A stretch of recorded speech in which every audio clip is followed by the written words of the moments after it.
ওকে, past tense অতীতকাল। আজকে আমাদের topic past tense অতীতকাল। এই অতীতকালের আমরা প্রথম যেটা ফ্রম পাস্ট ইনডিফিনিট টেন্সের তিনটি স্ট্রাকচার আমরা শিখব: হাবোধক, নাবোধক এবং প্রশ্নবোধক।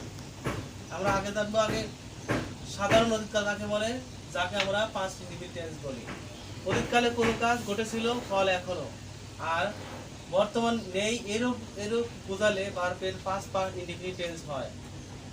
বাংলা রূপ করিয়াছিলাম, করেছিলাম, করিয়াছিলাম, করিয়াছিল এবং করিয়াছিলি, করিয়াছিলি এবং করিয়াছিলেন, করেছিলেন, করিতাম, করতাম এবং করিতে, করতেন ইত্যাদি বোঝালে আমরা পাস্ট ইনডিফিনিট টেন্স হয়।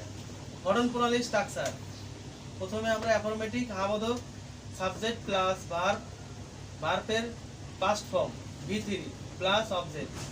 উদাহরণ দেখবো: I saw the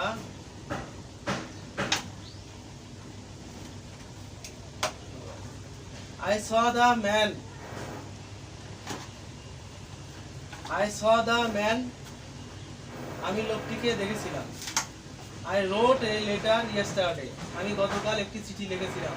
আমরা যদি এখানে সেন্টেন্স যদি আরো তৈরি করতে চাই তাহলে I wrote a letter yesterday, এখানে yesterday মুছে দিয়ে আমরা অন্য দিন দিতে পারবো। আমি গতকাল একটি চিঠি লিখেছিলাম। They played football in the evening, তারা সন্ধ্যায় ফুটবল খেলেছিল। We studied together last night, আমরা গত রাতে একসাথে পড়াশোনা করেছি। এখানে আমরা লাস্ট নাইটের কাছে লাস্ট ডে দিতে পারবো, গতদিন আমরা একসাথে পড়াশোনা করেছি। এভাবে আমরা সেন্টেন্স তৈরি করতে পারবো।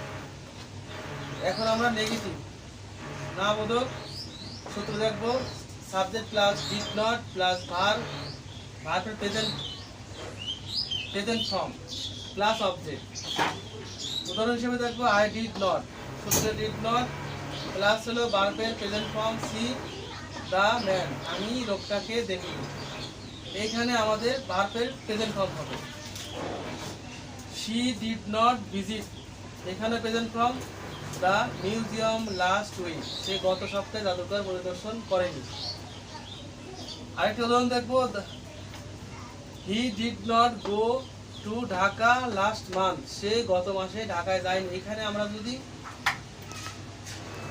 এই সেন্টেন্সে যদি ভেঙে যদি আরেকটা সেন্টেন্স তৈরি করি তাহলে আমরা কিভাবে লিখবো: He did not go to Dhaka last month এর কাছে আমরা লাস্ট ডে দিতে পারি, যে কত দিন সে ঢাকায় যায়নি।